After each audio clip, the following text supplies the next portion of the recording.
folks, check it out. This month we're going to be talking about the Ampeg SVT810E.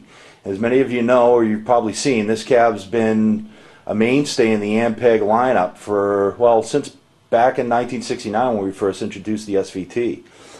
Nothing's really changed that much on the cabinet except a few upgrades, but for the most part it is an 800 watt 4 ohm 810 box that we're going to, in the next couple of videos here, we're going to show you what builds an 810 cab and what it's actually made out of.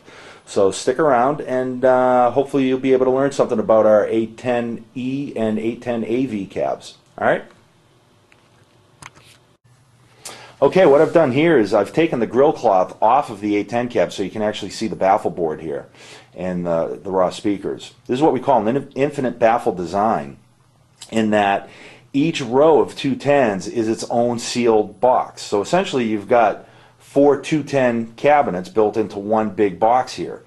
What that allows you to do is, instead of having 8 10-inch speakers all fighting for the same sonic space within the same cabinet, we've isolated into pairs so that there's 4 cabinets in there. That allows you to put a tremendous amount of power into the cabinet without it getting floppy sounding or breaking up. You still get a nice, tight, punchy, bottomy sound out of the 810 cab. We've been doing this since '69. We haven't changed the design much since. The speakers are custom-made Eminence, 10-inch, 32 ohm stamp frame speakers made to our specs. And like I said, there hasn't been much changed on this cabinet over the years. We've done a couple of upgrades and a few refinements, but for the most part, that infinite baffle design has always been the same. Okay, here we're looking at a raw 810 cabinet. Essentially no speakers, no Tolex, no grill cloth, no insulation, no nothing. Basically just the wires in the box.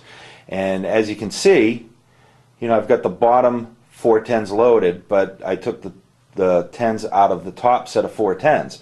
And if I walk over, you'll see that there's the infinite baffle design. Each set of 2 10s is sealed off from one another, so that, like I was showing you before, each row of 2 10s is completely independent of one another. So if I was to push on this speaker, you'd actually see this speaker pop out. It's actually a vacuum sealed design, just the way it is.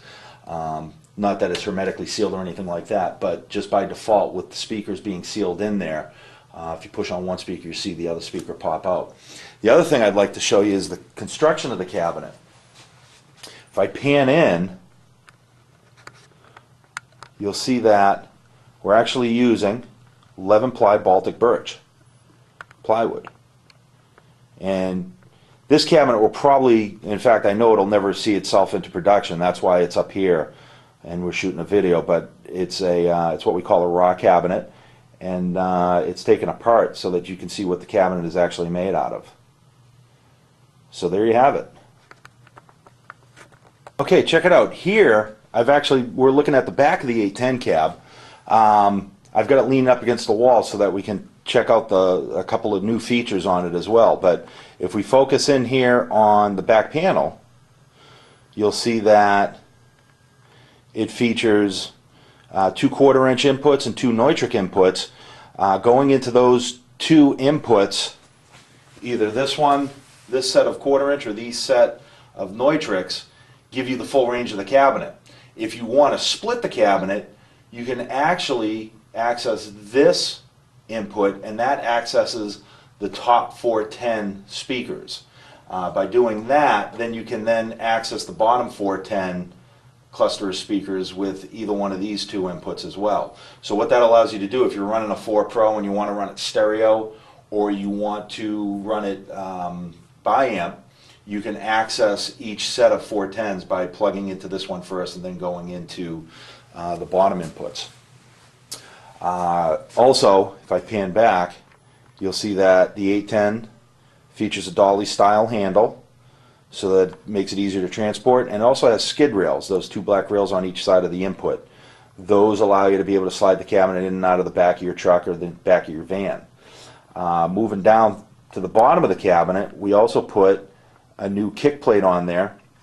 That's basically 16 gauge steel that not only is it a kick plate, but it also goes over to the casters.